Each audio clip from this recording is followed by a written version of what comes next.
ከአድዋ እስከ ህዳሴ ከህዳሴ እስከ ባህር በር አድዋ ለኛ ተራራን የመናድ የማይቻለውን የመቻልና የአንድነት ትልቁ ማህተማችን ያ ትናንት በአድዋ ተራሮች ላይ የነደደው የድል መንፈስ ዛሬም በደም ስራችን ውስጥ አለ።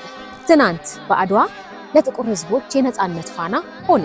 ዛሬ ያው የማይበገረው የአድዋ መንፈስ ታላቁ የህዳሴ ግድባችንን ዳር አደረሰ።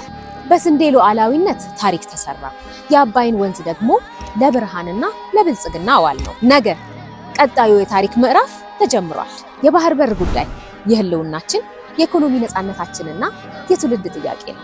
ትናንት በጋራ ቆመን ያላሸነፍነው ፈተና የለም። ዛሬም በዚያው በአድዋ ጽናት በህዳሴው ወኔ የባህር በር ጥያቄያችንን በድል እንደምናጠናቅቅ ጥርጥር የለውም። ታሪክ ይደገማል። ኢትዮጵያ በልጆቿ አንድነት ከፍ ብላ ትቀጥላለች።